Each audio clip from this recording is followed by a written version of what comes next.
এপারে কেশপুর এপারে দাসপুর, তার কিন্তু মাঝখানেই পড়ছে নারাজল।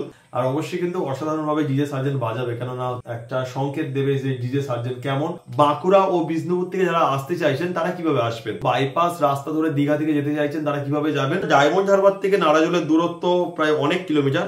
বাগনান থেকে কিন্তু এই যে নারাজলের দূরত্ব প্রায় 62 কিলোমিটার। আরামবাগ থেকে যারা আসতে চাইছেন কিভাবে আসবেন।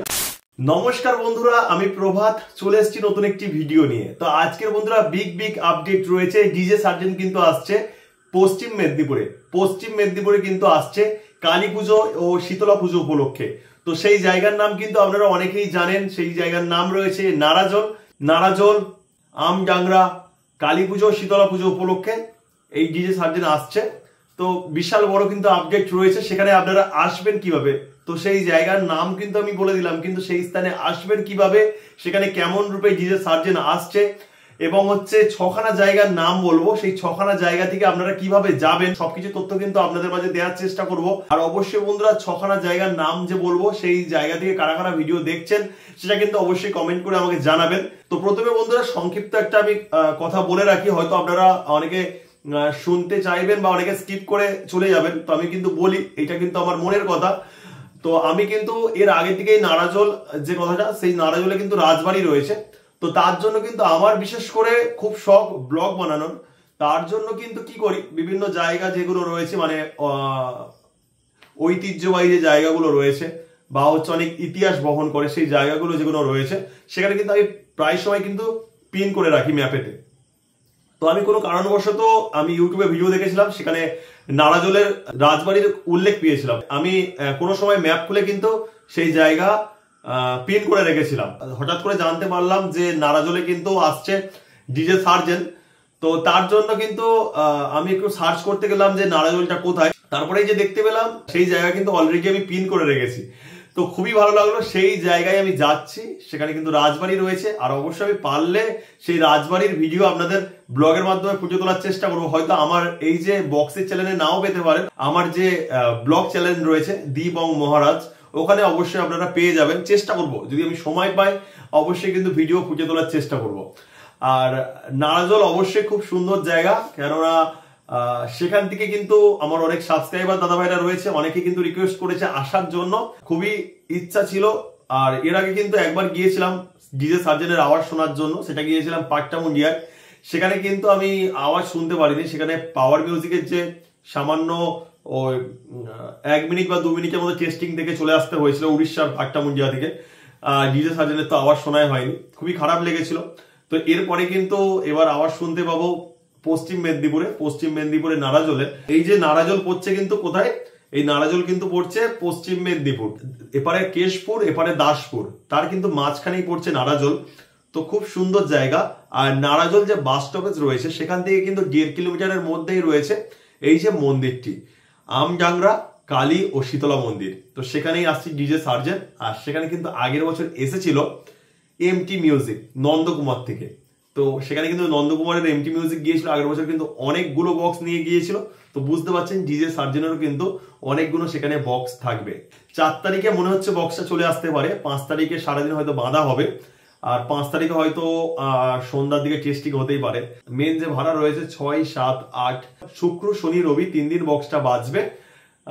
তো অবশ্যই বন্ধুরা আপনারা সবাই আসুন। আর কালী পুজো কিন্তু রয়েছে শনিবার, মানে হচ্ছে 7 তারিখে কালী পুজো রয়েছে, আর রবিবারও বক্সটা বাজবে। তো যারা কিন্তু বক্স দেখতে আসতে চাইছেন তারা অবশ্যই চলে আসবেন 6, 7, 8। আর যারা কাজের ক্ষেত্রে আসতে পারছেন না তারা কিন্তু আসতে পারেন, তারা শনিবার কিন্তু ডিউটি কমপ্লিট করে চলে আসতে পারেন, বা রবিবার দিনেও আসতে পারেন, রবিবার কিন্তু বক্সটা থাকছে ওখানে। নারাজলে আসার জন্য ছখানা জায়গা থেকে আপনারা কিভাবে আসবেন সেটা কিন্তু উল্লেখ করব। ছখানা জায়গার নাম আমি পরপর বলতে থাকছি, আপনাদের অবশ্যই ভালো লাগবে। প্রপার জায়গা কিন্তু মেদিনীপুর স্টেশন, আমি সেখান থেকে কিন্তু পয়েন্ট করেছি। তো সেখান থেকে কিন্তু আপনাদের এই যে নারাজলের দূরত্ব পড়ছে 39 কিলোমিটার।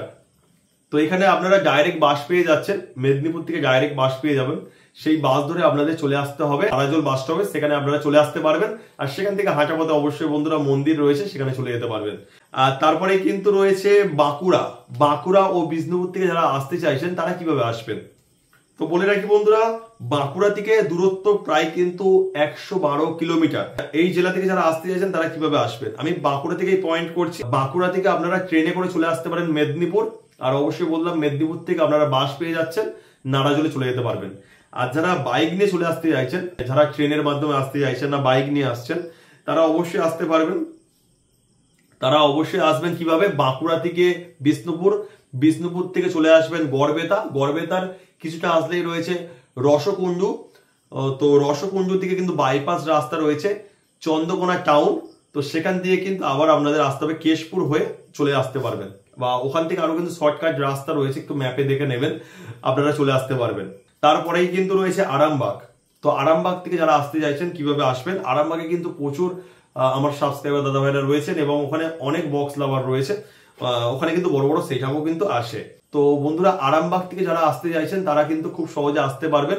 আরামবাগ থেকে দূরত্ব রয়েছে প্রায় কিন্তু 50 কিলোমিটার। এই যে পুজো মণ্ডপের দূরত্ব প্রায় কিন্তু টোটাল ধরলে 51.5 কিলোমিটার।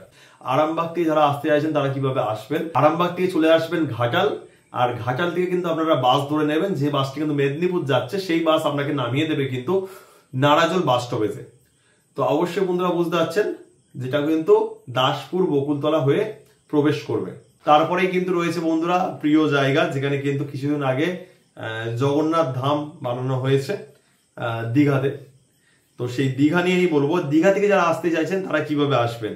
দীঘা থেকে কিন্তু দূরত্ব প্রায় পড়ছে 134 কিলোমিটার। তো দীঘা থেকে আপনারা ট্রেন ও বাসে করে আসতে পারবেন। ট্রেনে করে আসলে আপনারা আসবেন পাঁশকুড়া, পাঁশকুড়া থেকে আপনাদের কিন্তু গাড়ি ধরতে হবে, গাড়ি ধরে কিন্তু আপনাদের রওনা দিতে হবে দাসপুর বকুলতলা, আর সেখান থেকে কিন্তু নেমে আপনাদের হচ্ছে বাঁদিকে পড়বে, সেই বাঁদিকে রাস্তা ধরে চলে যেতে হবে নারাজল। আর যারা কিন্তু বাইপাস রাস্তা ধরে দীঘা থেকে যেতে চাইছেন তারা কিভাবে যাবেন, দীঘা থেকে এগরা যাবেন, এগরা থেকে ডেবরা, তারপরে কিন্তু বাইপাস রাস্তা হয়ে নারাজল। এরপরেই বন্ধুরা রয়েছে হাওড়া জেলা। হাওড়া জেলা থেকে যারা আসতে চাইছেন কিভাবে আসবেন, তো হাওড়া জেলা অনেকটা বড়, তার জন্য কিন্তু একটা জায়গা আমি পিন করেছি, সেটা হচ্ছে বাগনান। বাগনান থেকে কিন্তু এই যে নারাজলের দূরত্ব প্রায় 62 কিলোমিটার। তো এখানে আপনারা খুব সহজে চলে যেতে পারবেন, যদি অবশ্য কলকাতা থেকে ঘাটালের বাস যায়, সেই বাস ধরে আপনারা চলে যেতে পারবেন।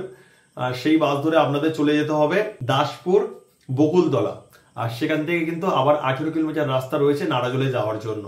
আর যারা কিন্তু বাগনান বা হাওড়া স্টেশন থেকে যেতে চাইছেন ট্রেন রাস্তা ধরে অবশ্যই চলে যেতে পারে পাঁশকুড়া বা মেছেদা। আগে মেছেদা পড়ছে, তারপর পাঁশকুড়া পড়বে। মেছেদা বা পাঁশকুড়ায় যাবেন, সেখান থেকে কিন্তু পাঁশকুড়া থেকেও বাস পাবেন, মেছেদা থেকেও বাস পাবেন, সেই বাস ধরে আপনাদের চলে যেতে হবে দাসপুর বকুলতলা। আর অবশ্যই এই প্রত্যেকটা বাসের গন্তব্য কিন্তু ঘাটাল হবে, ঘাটাল হয়েই কিন্তু সব, অনেক বাস বর্ধমান যাবে, অনেক বাস কিন্তু ক্ষীরপাই যাবে, বিভিন্ন রাস্তা রয়েছে, সেটা আমার অতটা নখদর্পণ নয়। তো অবশ্যই আপনারা এভাবে যেতে পারবেন। আর মেন যে জায়গার নামতে হবে সেটা কিন্তু রয়েছে দাসপুর বকুলতলা। তো সেখান থেকে কিন্তু আপনারা চলে যাবেন কোথায়, 18 কিলোমিটার অতিক্রম করে নারাজল। তারপরে রয়েছে বন্ধুরা দক্ষিণ 24 পরগনা জেলা, যেখানে আমি বসবাস করি। অবশ্যই বন্ধুরা সেই জায়গা থেকে আপনারা কিভাবে যাবেন, তো আমি একটা জায়গা পিন করেছি নির্দিষ্ট করে, ডায়মন্ড হারবার বা রায়চক, যেটা কিন্তু একটা নদীপথের প্রাণ কেন্দ্র বলতে পারেন, যেটা কিন্তু পূর্ব মেদিনীপুর এবং হচ্ছে দক্ষিণ 24 পরগনাকে একটা মেলবন্ধন করেছে, সেই যে ফেরিঘাট। তো সেই ফেরিঘাট কিন্তু রয়েছে ডায়মন্ড হারবারে এবং হচ্ছে রায়চকে। তো সেই দু জায়গা থেকে কিভাবে আপনারা যাবেন নারাজলে, সেটা কিন্তু অবশ্যই আপনাদের বলে দেব। তো অবশ্যই বন্ধুরা ডায়মন্ড হারবার থেকে নারাজলের দূরত্ব প্রায় অনেক কিলোমিটার, প্রায় কিন্তু 116 কিলোমিটার। তো আপনারা যাবেন কিভাবে, তো এখানে কিন্তু ট্রেন রাস্তা থাকছে না, এখানে কিন্তু আপনাদের বাসে বাসে যেতে হবে। ডায়মন্ড হারবার বা রায়চক থেকে ভেসাল ধরে কুকরাহাটি, আর কুকরাহাটি থেকে বাস পেয়ে যাবেন, যেই বাস ধরে আপনারা চলে যেতে পারবেন নন্দকুমার হয়ে মেছেদা বা নন্দকুমার হয়ে পাঁশকুড়া। তো দুটো জায়গা থেকে কিন্তু আপনারা চলে যেতে পারবেন সেম ভাবে। কোথায়, সেম ভাবে কিন্তু আপনাদের চলে যেতে হবে ঘাটালের কিছুটা আগে দাসপুর বকুলতলাতে, আর সেখান থেকে আবার 18 কিলোমিটার পথ অতিক্রম করে চলে যেতে হবে আপনাদের নারাজল বাস স্টপেজে। সুন্দর কিন্তু পুজো মণ্ডপ, ওখানে মন্দির কিন্তু খুব বড়, আর সেখানে কিন্তু পুজোর মুহূর্ত কাটাবো, যেহেতু শনিবার ওখানে থাকার ইচ্ছা রয়েছে। তো কতটা সুন্দর মুহূর্ত উদযাপন করি অবশ্যই কিন্তু আমার ব্লগের মাধ্যমে ফুটিয়ে তোলার চেষ্টা করবো। যারা কিন্তু আমার ভিডিও দেখেন তো অবশ্যই অসংখ্য ধন্যবাদ, আর যারা নতুন এসেছেন অবশ্যই কিন্তু আমার চ্যানেলটি সাবস্ক্রাইব করে রাখবেন, কেননা নারাজলের ভিডিও দেখার জন্য। তো বন্ধুরা খুবই ভালো লাগলো, আপনারা কিন্তু এতক্ষণ ধরে ভিডিও দেখলেন। আর শেষেই কিন্তু বলবো আপনারা সবাই আসুন এখানে, তবে কিন্তু সঙ্গে করে পারলে একটু শুকনো খাবার, জল, টর্চও আনতে পারেন। এগুলো নিয়ে কিন্তু ব্যাগে করে রাখতে পারেন, এগুলো কিন্তু অনেক সাহায্য করবে। যেহেতু এখন গরমকাল, জলের প্রয়োজন অবশ্যই রয়েছে, টর্চ লাইটেরও প্রয়োজন রয়েছে যারা রাতে থাকতে চাইছেন, এবং শুকনো খাবার অবশ্যই রাখবেন, ড্রাই ফ্রুটস যেগুলো রয়েছে অবশ্যই রাখতে পারেন। তো আজকের মতো এইটুকানি, আর অবশ্যই অনেক আপডেট ভিডিও আসবে, আর সবকিছু আপনাদের জানিয়ে দিলাম। আর এখান থেকে অবশ্যই কিন্তু জিজে সার্জেন হরিদ্বারে যে কাউরি যাত্রা রয়েছে সেই আপডেটও হয়তো ওখানে আমরা পেতে পারি।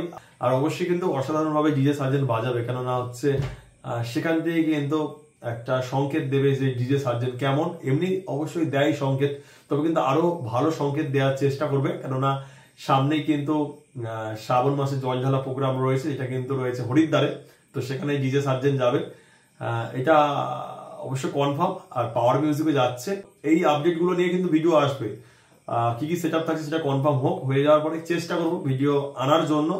তো আজকের মতো বন্ধুরা ভিডিওটি শেষ করলাম।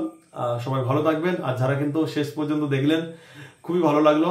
এভাবে সবাই পাশে থাকবেন। জয় হিন্দ, বন্দে মাতারাম।